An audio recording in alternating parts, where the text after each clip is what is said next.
Shalom saudara, dalam edisi Voice of Pentecost kali ini, kita akan membahas mengenai hati-hati dengan mulutmu. Pada tahun 1900-an di Amerika Serikat, pernah diadakan suatu penelitian terhadap dua keluarga untuk meneliti pengaruh perkataan dan karakter terhadap keturunan mereka. Secara mengejutkan, hasil yang didapat adalah keluarga Jonathan Edwards yang mendidik anak mereka sesuai perkataan firman Tuhan memiliki keturunan yang berhasil. Sedangkan keluarga Max Jukes yang tidak memperhatikan perkataan mereka sesuai dengan firman Tuhan memiliki keturunan yang buruk dan tidak berhasil. Hal ini membuktikan bahwa perkataan kita memiliki kuasa bagi masa depan kita. Yesaya 50 ayat 4 dikatakan, Tuhan Allah telah memberikan kepadaku lidah seorang murid, supaya dengan perkataan aku dapat memberi semangat baru kepada orang yang letih lesu. Setiap pagi ia mempertajam pendengaranku untuk mendengar seperti seorang murid. Pertanyaannya sekarang, bagaimana caranya agar lidah kita disebut sebagai lidah seorang murid? Yang pertama, mengendalikan setiap perkataan yang keluar dari mulut kita. Yakobus 3 ayat 5, 6, dan 8 berkata, demikian juga lidah, walaupun suatu anggota kecil dari tubuh, namun dapat memegahkan perkara-perkara yang besar. Lihatlah, betapapun kecilnya api, ia dapat membakar hutan yang besar. Lidah pun adalah api. Ia merupakan suatu dunia kejahatan dan mengambil tempat di antara anggota-anggota tubuh kita sebagai sesuatu yang dapat menodai seluruh tubuh dan menyalakan roda kehidupan kita. Sedang ia sendiri dinyalakan oleh api neraka, tetapi tidak seorang pun yang berkuasa menjinakkan lidah. Ia adalah sesuatu yang buas, yang tak terkuasai, dan penuh racun yang mematikan. Hal ini harusnya menyadarkan kita bahwa dosa perkataan atau dosa lidah bukanlah sesuatu yang main-main. Daud sendiri menyatakan bagaimana dia memiliki tekad yang kuat untuk menjaga dirinya supaya jangan berdosa dengan lidahnya. Daud memberikan sebuah istilah menahan mulutnya dengan kekang, di mana kekang artinya melakukan kontrol, memegang kendali terhadap mulut atau perkataan kita. Memang bukan sesuatu yang mudah, tapi bukan merupakan hal yang mustahil karena dengan pertolongan dari Roh Kudus, kita pasti bisa melaluinya. Yang kedua, menyadari bahwa semua perkataan kita diperhatikan oleh Tuhan. Perkataan merupakan ekspresi hati dan ungkapan dari apa yang kita pikirkan. Tuhan melihat kita jauh ke lubuk hati kita yang terdalam. Ia mengetahui segala motivasi hati kita. Mungkin orang lain dapat kita bohongi dengan perkataan manis dan lembut yang sebenarnya hanya sekedar menutupi hati yang busuk atau pikiran yang jahat. Tapi Tuhan tidak dapat dibohongi. Daud menyatakan dalam Mazmur 139 ayat 4, sebab sebelum lidahku mengeluarkan perkataan, Sesungguhnya semuanya telah Kau ketahui, ya Tuhan. Dalam konteks dunia modern saat ini, di mana media sosial menjadi salah satu sarana komunikasi yang dipakai untuk mengungkapkan ide, pendapat, komentar, informasi, bahkan curahan isi hati, jari-jari kita sebagai alternatif lidah atau bisa dikatakan sebagai lidah yang menuliskan perkataan kita di medsos juga harus kudus. Jangan sampai jari-jari kita mengetikkan pesan hoax, yaitu berita sembarangan yang tidak terbukti kebenarannya, apalagi yang menimbulkan perpecahan, kebencian, kebingungan, bahkan penyesatan bagi orang-orang yang membacanya.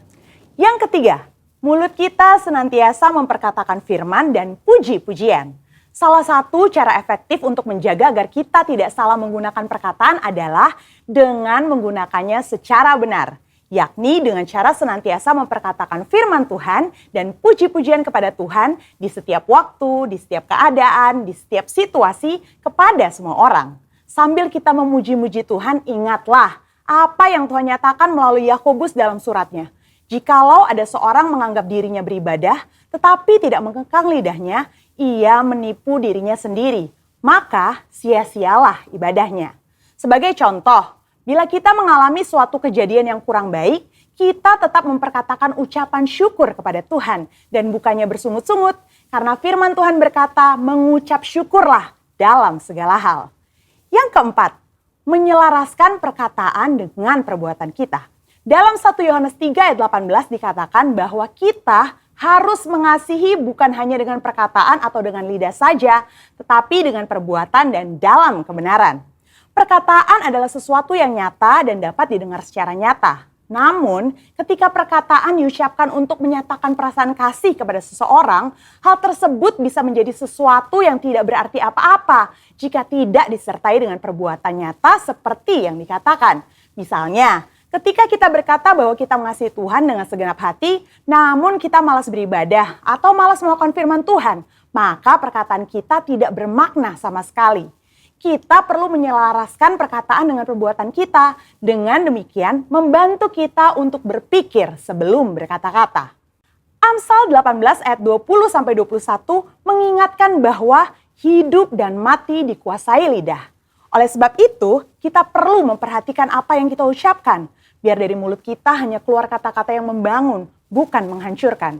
Menguatkan, bukan melemahkan. Ingat, Amsal 18 ayat 20-21 juga berbicara mengenai apa yang kita ketik di sosial media. Biar perkataan dan postingan kita memuliakan nama Tuhan.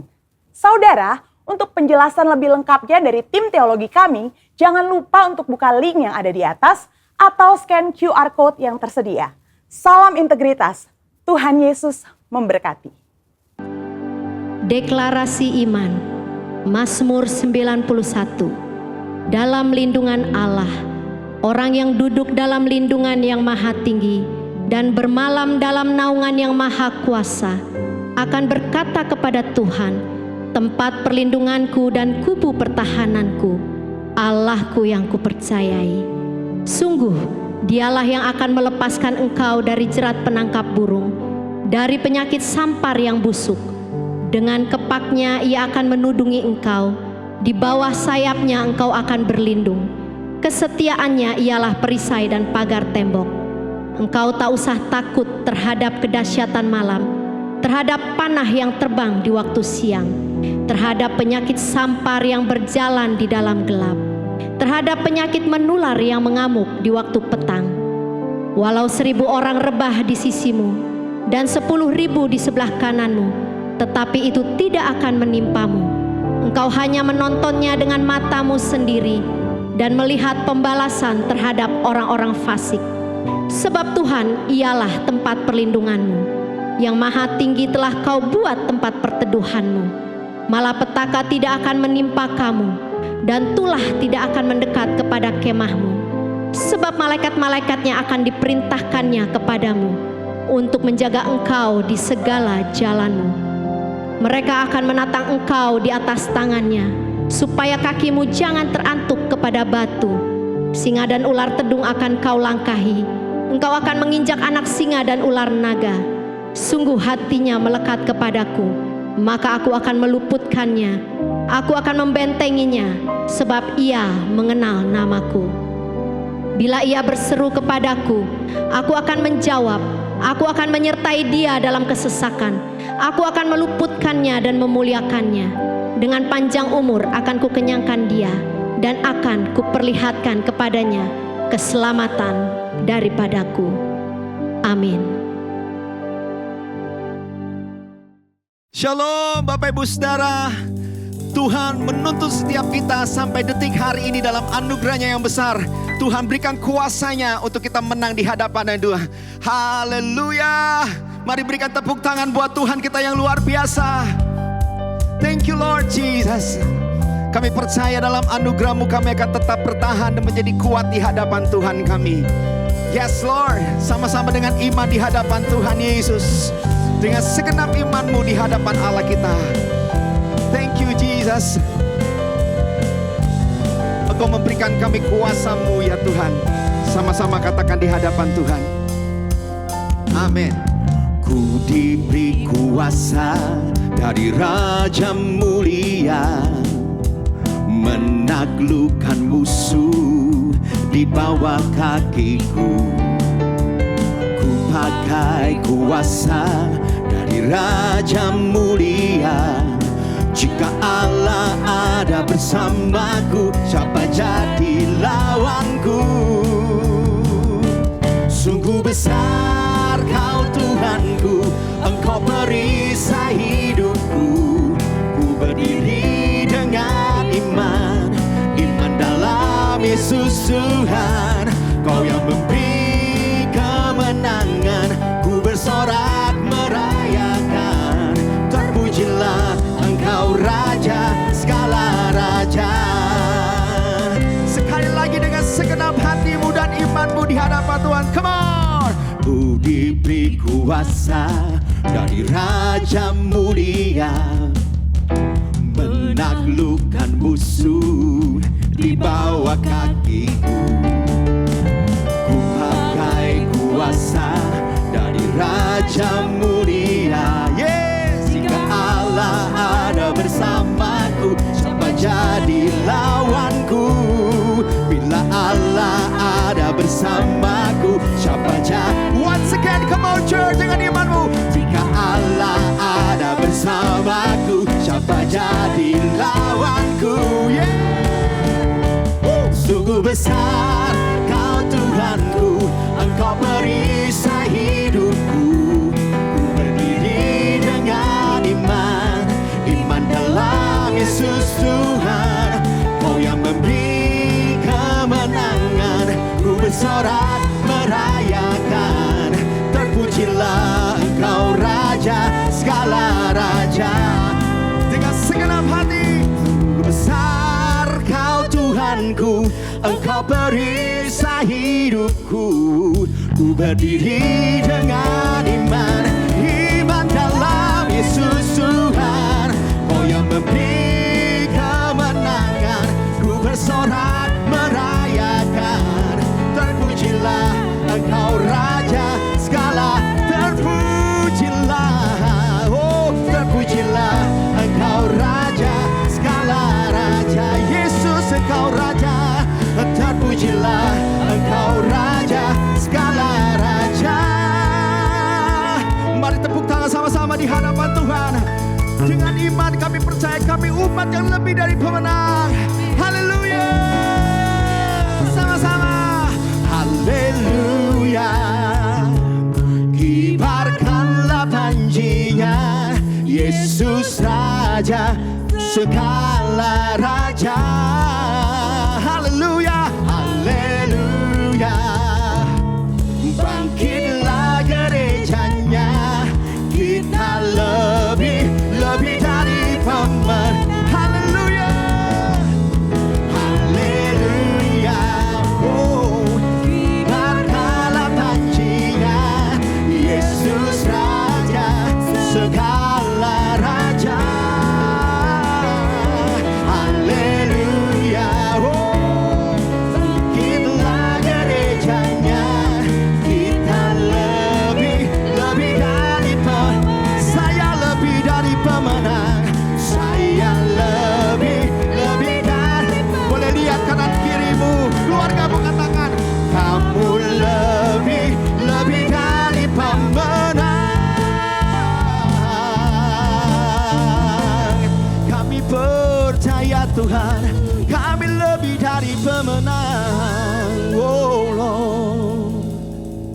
Kami percaya ya Aba, Roh-Mu yang Kau curahkan bagi kami membuat kami kuat bersama dengan Tuhan.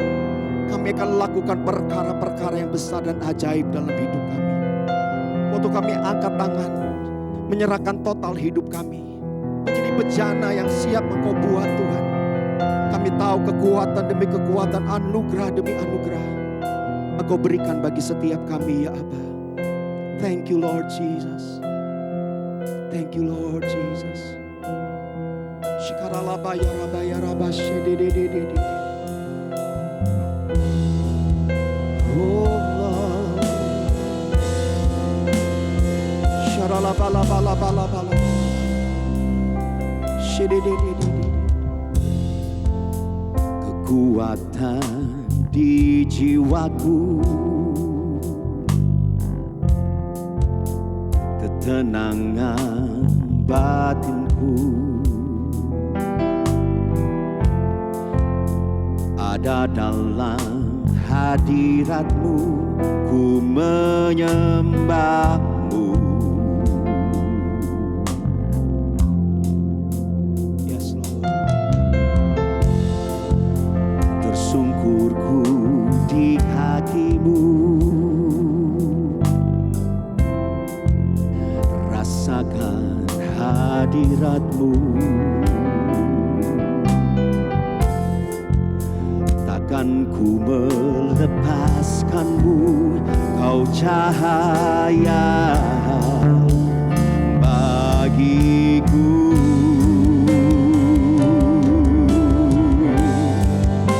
Mengiring-Mu seumur hidupku, masuk dalam rencana-Mu Bapa.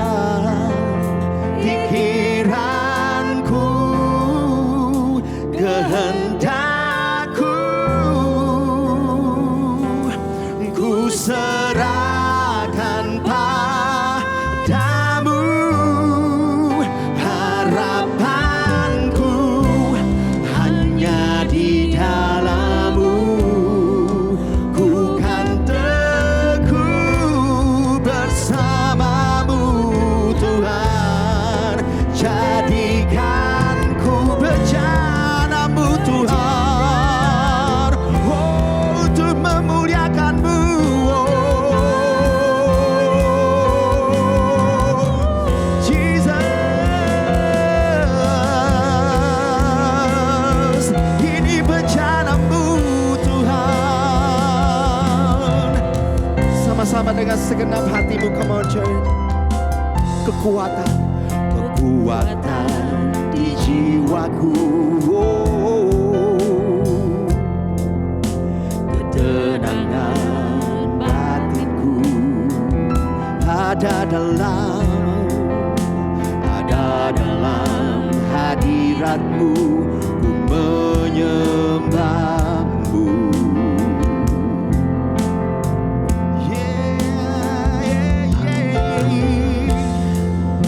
Tersungkurku di kaki-Mu,